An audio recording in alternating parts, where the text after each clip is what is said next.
Assalamualaikum teman-teman hebat. Selamat datang kembali di channel Fakta Semenit versi Long. Kami berharap semuanya dalam keadaan sehat dan diberkahi Allah Subhanahu wa Ta'ala.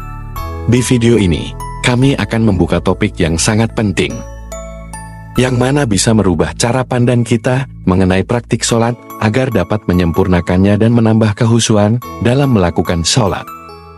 Supaya tidak gagal faham, kami sarankan tonton videonya sampai selesai.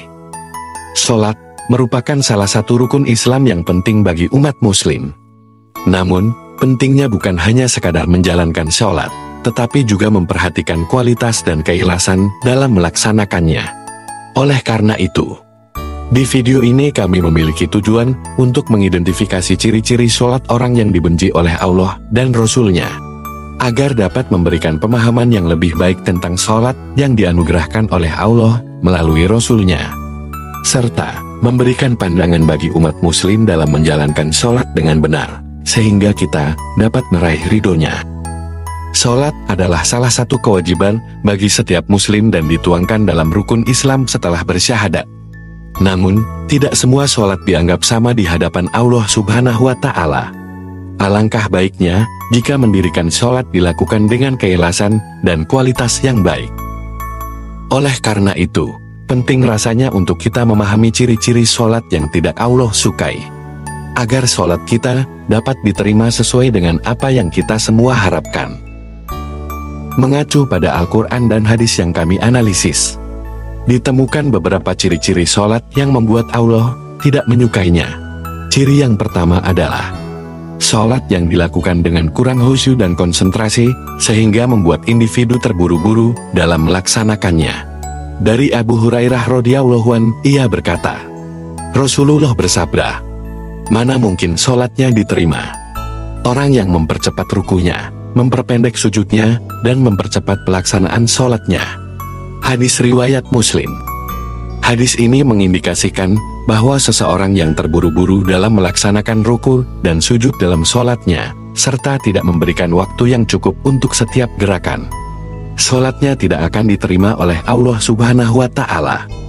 Dan dari Abdullah bin Mas'ud radhiyallahu anhu, ia berkata, Rasulullah bersabda, "Tidaklah sholat yang diterima di sisi Allah dari seorang hamba hingga dia menjaga wudunya, menjaga takbirnya, tidak tergesa-gesa dalam gerakan sholatnya, dan tidak terganggu oleh hal-hal yang mengganggu pikirannya." Hadis riwayat Ahmad. Hadis ini menunjukkan bahwa seseorang yang ingin sholatnya diterima oleh Allah Subhanahu wa Ta'ala harus memperhatikan tata cara yang benar dalam wudu, takbir, dan gerakan sholat. Selain itu, ia juga harus menghindari dari sikap tergesa-gesa dalam melaksanakan sholat dan menjauhkan pikirannya dari gangguan dan distraksi. Ciri yang kedua adalah sholat yang tidak memperhatikan tata cara dan rukun sholat yang ditetapkan dalam agama Islam akan membuat Allah tidak menyukainya. Melaksanakan sholat dengan memahami dan mengikuti tuntunan yang telah ditentukan merupakan bagian dari ibadah yang benar, yakni sholat yang sesuai dengan apa yang dipraktekkan oleh Nabi Muhammad SAW.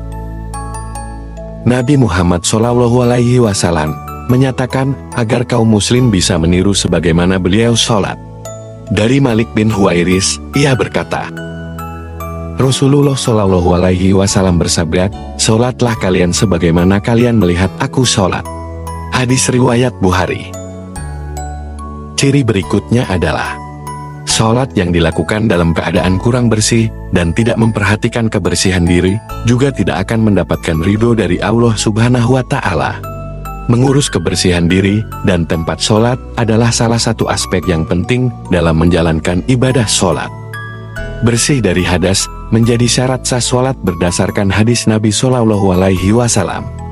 Dari Muhammad bin Hanafiyah, dari ayahnya, ia berkata bahwa Rasul pernah bersabda, "Kunci sholat adalah kesucian, pengharamannya ketika melakukan takbir, dan pelepasnya adalah salam." Hadis riwayat Abu Daud, Tirmidzi, Ibnu Majah, Darimi, dan Ahmad. Berikutnya, sholat seseorang tidak akan sah apabila pada tubuh, pakaian, atau tempat sujudnya terkena najis. Jika terdapat najis, maka wajib baginya untuk menyucikannya terlebih dahulu hingga benar-benar suci. Barulah ia berwudu untuk mengangkat hadas. Di dalam Al-Quran Surat Al-Muddatsir ayat 4, Allah Subhanahu wa Ta'ala menegaskan keharusan suci dari najis. Isinya sebagai berikut. Dan pakaianmu, bersihkanlah. Dijelaskan oleh Ibnu Sirin dalam buku Seri Fikih Kehidupan 3. Ayat ini adalah perintah untuk menyucikan pakaian dengan air. Berikutnya adalah menunda-nunda waktu sholat atau mengabaikan waktu sholat juga merupakan ciri-ciri sholat yang tidak disukai oleh Allah Subhanahu wa Ta'ala. Sholat merupakan kewajiban yang harus dilakukan pada waktu yang ditentukan dalam agama Islam. Hal ini sesuai kalam Allah dalam surat An-Nisa ayat 103. Sesungguhnya sholat itu merupakan kewajiban yang waktunya telah ditentukan atas orang-orang mukmin. Rasulullah Shallallahu Alaihi Wasallam juga bersabda dalam hadis riwayat Abu Ali Al-Hamdani, barang siapa menjadi imam bagi orang lain dan tepat pada waktunya waktu sholat, maka ia berhak mendapatkan pahala sholat. Dan juga mereka para makmum. Ciri yang terakhir adalah, Ahmad Sarwat dalam bukunya mengemukakan, jika sholat tidak mengarah ke kiblat yakni Ka'bah di kota Mekah, maka sholatnya tidak sah. Berdasarkan firman Allah Subhanahu wa Ta'ala pada surat Al-Baqarah ayat 150. Dari manapun engkau Nabi Muhammad keluar, maka hadapkanlah wajahmu ke arah Masjidil Haram. Di mana saja kamu berada, maka hadapkanlah wajahmu ke arahnya. Dari hasil pembahasan di video ini, dapatlah disimpulkan bahwa Allah tidak menyukai sholat yang dilakukan dengan kurangnya khusyuk, tidak memperhatikan tata cara dan rukun sholat, tidak memperdulikan waktu sholat, serta kurangnya kebersihan, dan tidak menghadap Ka'bah. Oleh karena itu, penting bagi umat muslim untuk melaksanakan sholat dengan sungguh-sungguh, khusyuk dan dalam keadaan yang bersih, sehingga mendapatkan ridho Allah Subhanahu wa Ta'ala. Semoga video ini bermanfaat bagi semua para pencari ridhonya. Amin amin. Ya Robbal Alamin. Jangan lupa ketik like dan subscribe agar channel ini semakin berkembang. Terima kasih. Wabillahi taufik wal hidayah. Wassalamualaikum warahmatullahi wabarakatuh.